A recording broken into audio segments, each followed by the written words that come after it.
Assalamu alaikum. In this video, we will talk about nomenclature of QRS complex. अब nomenclature of QRS complex जानने से पहले हमें ये जानना चाहिए कि QRS complex है क्या चीज़। ये QRS complex बेसिकली हम लोगों ने बात की थी कि हम लोगों ने ECG सिंपल एस ECG जो से ना ड्रॉ कर लिया है। तो this is a P wave, ये जो छोटी सी आई है this is a P wave. और दी है ये जो हमारे पास ये नेगेटिव डिफ्लेक्शन है, पॉजिटिव डिफ्लेक्शन है, फिर नेगेटिव डिफ्लेक्शन है। तो this is a Q R S complex whole, इसको हम लोग क्यू आर एस कॉम्प्लेक्स बोलते हैं। और this is a T wave और this is a Q R S complex. तो basically Q R S complex क्या है? वेंट्रिकुलर डीपोलराइजेशन से कुछ नेगेटिव डिफ्लेक्शन आती है इसी चीज़ पे, कुछ पॉजिटिव डिफ्लेक्शन आती है, और कुछ पॉजिटिव डिफ्लेक्शन के बाद नेगेटिव डिफ्लेक्शन भी आ जाती है। तो ये हम लोग ये जो नेगेटिव और पॉजिटिव वेव को कंबाइन करके हम लोग क्या बोल देते हैं? क्यू आर एस कॉम्प्लेक्स बोल देते हैं। Is that clear? तो क्यूरस कॉम्प्लेक्स क्या चीज़ है? क्यूरस कॉम्प्लेक्स बेसिकली वेंट्रिकुलर डीपोलराइजेशन के नतीजे में जो डिफरेंट वेव्स आती हैं ईसीजी के ऊपर, कोई पॉजिटिव होती है, कोई नेगेटिव होती है, उन सारी वेव्स को हम लोग कंबाइन करके क्या कह देते हैं? क्यूरस कॉम्प्लेक्स कह देते हैं। Is that clear? अब इस क्यू आर एस कॉम्प्लेक्स के अंदर ये हमारे पास जो पॉजिटिव वेव्स हैं, ये हमारे पास ये पॉजिटिव वेव है, ये नेगेटिव वेव है, इन वेव्स के भी ना अलग-अलग से नाम है। तो अब हम लोग ना वो नाम डिस्कस करते हैं कि नेगेटिव वेव को क्या कहते हैं, पॉजिटिव वेव को क्या कहते हैं, इस नेगेटिव वेव को हम लोग क्या कहेंगे, आगे पॉजिटिव वेव को क्या कहेंगे, और उसके बाद जो नेगेटिव वेव आएगी उसको हम लोग क्या कहेंगे। तो सिंपल सी बात है, आपको मैं रूल बता देता हूँ कि जो क्यू आर एस कॉम्प्लेक्स के अंदर जो फर्स्ट इनिशियल नेगेटिव डिफ्लेक्शन होगी ना बिफोर पॉजिटिव डिफ्लेक्शन, ये बेसिकली वो क्या होगी? वो क्यू वेव होगी। वो क्या होगी? बेसिकली ये देखें, अब इसमें क्यू वेव हम लोग ढूंढते हैं। तो जो हम लोगों ने क्या बताया, यहाँ से हमारे पास ना क्यू आर एस कॉम्प्लेक्स शुरू हो रहा है। तो क्यू आर एस कॉम्प्लेक्स में जो सबसे इनिशियल नेगेटिव डिफ्लेक्शन है पॉजिटिव डिफ्लेक्शन से पहले, उसको हम लोग क्या बोलते हैं? क्यू वेव बोलते हैं। इसके लिए तो छोटी सी वेव जो यहाँ पे शो हो रही है इसको हम लोग क्या बोलेंगे? क्यू वेव बोलेंगे। तो अगर ये जो हमारे पास नेगेटिव डिफ्लेक्शन आ रही है, ये तो यहाँ इसलिए इस ईसीजी में तो छोटी आ रही है। तो अगर छोटी होगी, स्मॉल होगी, तो हम लोग उसको स्मॉल क्यू से डिनोट करेंगे। और अगर हमारे पास ये बड़ी होगी नेगेटिव डिफ्लेक्शन, इसमें छोटी आगे हम लोग एग्जांपल्स डिस्कस करेंगे जिसमें बड़ी होगी नेगेटिव डिफ्लेक्शन। तो अगर बड़ी होगी तो उसको हम लोग कैपिटल क्यू से लिखेंगे। ठीक हो गया? तो ये स्मॉल है तो इसलिए हम लोग लिख देते हैं जो हमारे पास ये सारा क्यू आर एस कॉम्प्लेक्स की जो पहली वेव, जो इनिशियल नेगेटिव डिफ्लेक्शन है, ये स्मॉल है, तो हम लोग इसको क्या कहेंगे? स्मॉल क्यू से डिनोट कर देंगे। ठीक हो गया? Is that clear? ओके हो गया। तो अब ये this is a Q wave. उसके बाद हम लोग कहते हैं जो फर्स्ट पॉजिटिव डिफ्लेक्शन होती है ना क्यू आर एस कॉम्प्लेक्स के अंदर, उसको हम लोग कहते हैं आर वेव कहते हैं। Is that clear? अगर आर वेव लार्ज है तो हम लोग कैपिटल आर लिखेंगे, और अगर आर वेव स्मॉल है तो हम लोग स्मॉल आर लिखेंगे। तो इस कंडीशन में हम लोग, इस वेव में हम देख सकते हैं कि ये जो हमारे पास यानी कि जो फर्स्ट क्यूरस कॉम्प्लेक्स के अंदर जो फर्स्ट पॉजिटिव डिफ्लेक्शन आई है वो ये डिफ्लेक्शन है, ऐसा ही है। तो इस हम लोग फर्स्ट पॉजिटिव डिफ्लेक्शन को हम लोग क्या कहेंगे? आर वेव कहेंगे। लेकिन ये पॉजिटिव डिफ्लेक्शन आप देख सकते हैं ये बड़ी है लेंथ में। ठीक हो गया? तो इसको हम लोग किस तरह डिनोट करेंगे? हम लोग कैपिटल आर से हम लोग इसको लिखेंगे। Is that clear? अच्छा जी। और ये अब हम लोग बात करते हैं, अब ये उसके बाद हम लोगों ने देखा कि ये जो हम लोग क्यू आर एस कॉम्प्लेक्स पढ़ रहे हैं, इस क्यू आर एस कॉम्प्लेक्स के अंदर हम लोगों ने ये स्मॉल क्यू वेव आई है और एक कैपिटल आर वेव आई है। इसके बाद एक और वेव भी आई है इस सारे क्यू आर एस वेंट्रिकुलर डिपोलाइजेशन के अंदर। टोटल इस ईसीजी में 3 वेव्स आई हैं ना। तो पहली वेव हम लोगों ने क्या नाम दिया उसको? स्मॉल क्यू कहा।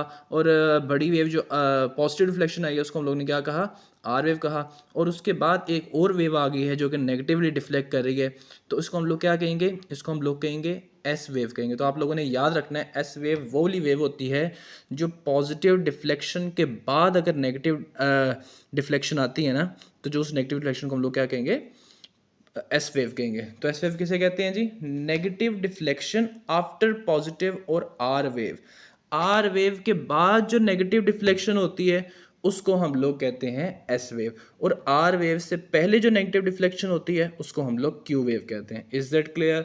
आर वेव क्या है? आर वेव पॉजिटिव डिफ्लेक्शन है, और आर वेव से पहले नेगेटिव डिफ्लेक्शन को हम लोग क्यू वेव कहेंगे, और आर वेव के बाद नेगेटिव डिफ्लेक्शन को हम लोग एस वेव कहेंगे। और वही रूल, अगर ये जो हमारे पास नेगेटिव डिफ्लेक्शन है ये स्मॉल है तो स्मॉल एस से डिनोट कर देंगे। अगर ये हमारे पास लार्ज होगी, अगर ये इस तरह थोड़ी इसकी लेंथ बड़ी होगी, तो हम लोग इसको कैपिटल एस से डिनोट कर देंगे। Is that clear? ये सिंपल सी बात थी। अब हम लोग थोड़ी सी ना डिफरेंट ईसीजीज की ना हम लोग क्यूआरएस कॉम्प्लेक्स देखते हैं और उनको जो है ना हम लोग नाम देते हैं, प्रैक्टिस करते हैं। तो बाज़ ईसीजी लीड्स के अंदर ना क्यूआरएस कॉम्प्लेक्स ऐसा भी आ जाता है, ये देख रहे हैं इसके अंदर, इस क्यूआरएस कॉम्प्लेक्स के अंदर भी 3 वेव्स ही हैं। पहली पॉजिटिव डिफ्लेक्शन है, उसके बाद नेगेटिव डिफ्लेक्शन है, और फिर जो सी है पॉजिटिव डिफ्लेक्शन आ गई है। तो हम लोगों ने बात की, हम लोग बेसिकली ना जो ईसीजी की लीड्स होती है ना, वो डिफरेंट डायरेक्शन से ना वेंट्रिकुलर डीपोलराइजेशन को देख रही होती हैं। तो उनमें डिफरेंट वेव्स, डिफरेंट डिफ्लेक्शंस आने का ना चांस होता है। तो कुछ लीड्स ऐसी भी हैं जिनमें क्यूआरएस कॉम्प्लेक्स ऐसा आ सकता है। और अगर ऐसा कॉम्प्लेक्स आ गया तो हम लोग उसको किस तरह नाम देंगे? अगर आपसे कोई पूछे, फ़ोन पे आप किसी से बात करें, बेसिकली ये नॉमेनक्लेचर क्रिएट करने की ज़रूरत क्यों पेश आई? इसलिए ज़रूरत पेश आई कि अगर आप किसी पे फ़ोन पे बात कर रहे हैं और आप उसको बताना चाह रहे हैं कि अगर वो आपसे पूछता है कि बताएं जी आपके पेशेंट के पास क्यूआरएस कॉम्प्लेक्स किस तरह है, तो आप उसको उसको बता सकते हैं कि मेरे पास जो क्यूआरएस कॉम्प्लेक्स है ना पेशेंट के पास, उसकी जो पहली पॉजिटिव वेव है ना, उसको मैं क्या नाम दूंगा? क्योंकि मैं पहले हर उसको हम लोग कहेंगे आर वेव कहेंगे, लेकिन ये स्मॉल है तो मैं क्या, ये स्मॉल है तो इसको मैं हम लोग स्मॉल आर से डिनोट करेंगे। ठीक हो गया? तो आर वेव के बाद जो सी है वो नेगेटिव डिफ्लेक्शन, उसको क्या बोलते हैं? उसको हम लोग एस वेव बोलते हैं। ठीक हो गया?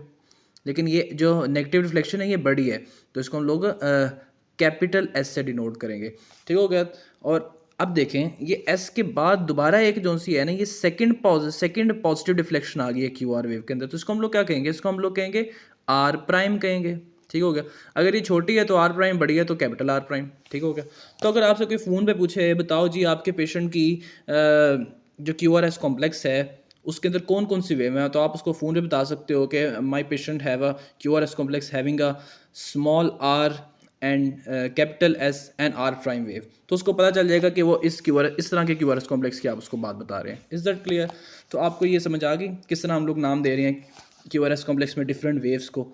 अब हम लोग एक और एग्जांपल डिस्कस करते हैं। ये देखें जी, अब सपोज कर लेते हैं किसी लीड के अंदर ना हमें इस तरह का क्यूआरएस कॉम्प्लेक्स मिल गया है। तो अब हम इसको किस तरह नाम देंगे? अब इसके अंदर आप देख सकते हैं कितनी डिफ्लेक्शन है। एक पॉजिटिव डिफ्लेक्शन है, फिर नेगेटिव डिफ्लेक्शन है, फिर पॉजिटिव डिफ्लेक्शन है, और फिर नेगेटिव डिफ्लेक्शन है। तो हम लोगों ने पता है कि जो फर्स्ट पॉजिटिव डिफ्लेक्शन होती है ना, उसको हम लोगों ने क्या कहना है? आर वेव कहना है। तो ये छोटी है तो इसको हम लोग स्मॉल आर से लिख देंगे। ठीक होगा? और आर वेव के बाद जो नेगेटिव डिफ्लेक्शन होती है उसको हम लोग क्या बोलते हैं? एस वेव बोलते हैं। तो हम लोगों ने इसको एस से लिख दिया। तो इसको हम लोग क्या लिखेंगे? कैपिटल है। और एस वेव के बाद दोबारा जो सेकंड पॉजिटिव रिफ्लेक्शन होती है उसको हम लोग आर प्राइम बोलते हैं। ठीक हो गया? तो हम लोगों ने आर प्राइम लिख दिया। और अगर हमारे पास सेकंड आर वेव के बाद, आर प्राइम के बाद नेगेटिव जो डिफ्लेक्शन होती है ना, उसको हम लोग एस प्राइम बोलते हैं। लेकिन ये जो एस है ये छोटी है, तो हम लोग उसको एस स्मॉल एस से डिनोट करेंगे और स्मॉल एस प्राइम लिखेंगे। Is that clear? तो रूल आपको समझ आ गया कि second negative deflection after second positive deflection को हम लोग एस प्राइम या एस कैपिटल एस प्राइम या स्मॉल एस प्राइम लिख सकते हैं। और अगर हमारे पास सेकंड पॉजिटिव डिफ्लेक्शन आई है तो उसको हम लोग आर प्राइम लिखेंगे। Is that clear? ओके, हो गया। तो अब एक हमारे पास एक और एग्जांपल है। ये अगर किसी ईसीजी लीड्स के अंदर इस तरह का क्यूआरएस कॉम्प्लेक्स आ गया है तो इसको हम लोग क्या बोलेंगे? अब ये देखें, इसके अंदर सिर्फ एक वेव है, नेगेटिव डिफ्लेक्शन है। तो अब इसको हम लोग क्यू कहेंगे या एस कहेंगे? आपके जहन में क्वेश्चन होगा।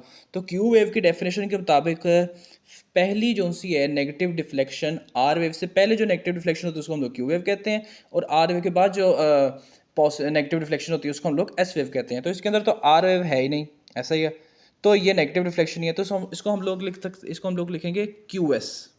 इसको हम लोग लिखेंगे क्यू एस वेव। ठीक हो गया? क्योंकि क्यू वेव तो हम लोगों ने तब कहना है ना जब हमारे पास पॉजिटिव वेव हो। पॉजिटिव वेव से पहले नेगेटिव वेव को हम लोग क्यू वेव कहते हैं, और पॉजिटिव वेव के बाद नेगेटिव वेव को हम लोग एस वेव कहते हैं। तो इसके अंदर ना पॉजिटिव वेव तो है नहीं, इसलिए हम लोग उसको ना क्यू एस वेव लिखेंगे। ठीक हो गया? अब ये अगली एग्जांपल है G Q R S complex की, जिसके अंदर एक पॉजिटिव वेव है। तो ये पॉजिटिव वेव को हम लोग क्या कहेंगे? और ये है भी बड़ी है, तो उसको हम लोग क्या लिखेंगे? क्या किस तरह लिखेंगे? कैपिटल आर से लिखेंगे। तो आपने इसको इस सारे को कहना क्यू आर एस कॉम्प्लेक्स ही है। आपने कहना है Q R S complex having only R wave. Is that clear? इसको हम लोग इस तरह जो है ना वो किसी को एक्सप्लेन करेंगे। नेक्स्ट हमारे पास एग्जांपल आ जाती है जी ये। अब हमारे पास ये जो क्यू आर एस कॉम्प्लेक्स है, इसमें हमें ये पॉजिटिव डिफ्लेक्शन है और पॉजिटिव डिफ्लेक्शन के बाद नेगेटिव डिफ्लेक्शन है। तो पॉजिटिव डिफ्लेक्शन जो हमारे पास आई है ये बड़ी है, और ये पॉजिटिव डिफ्लेक्शन को हम लोग क्या कहते हैं? डिफ्लेक्शन को आर वेव कहते हैं। ठीक हो गया? तो हम लोग कैपिटल आर से लिख दिया। और आर वेव के बाद जो नेगेटिव डिफ्लेक्शन होती है उसको हम लोग एस वेव कहते हैं। तो एस वेव कहते हैं, तो एस से ये बड़ी है तो हम लोग ने कैपिटल एस से डिनोट कर दिया। तो नेक्स्ट एग्जांपल में हमें ये है क्यू आर एस कॉम्प्लेक्स। तो ये हमारे पास क्या है जी? First negative deflection before R wave is known as Q wave. तो ये क्यू स्मॉल है तो हम लोगों ने स्मॉल क्यू से डिनोट किया, और ये first positive deflection in Q R S complex is known as R wave, तो हम लोगों ने इसको आर से डिनोट किया। ये नेक्स्ट एग्जांपल है, तो इसमें हम लोग क्या देखेंगे, ये ऊपर वाली मेरे ख्याल से रिपीट होगी।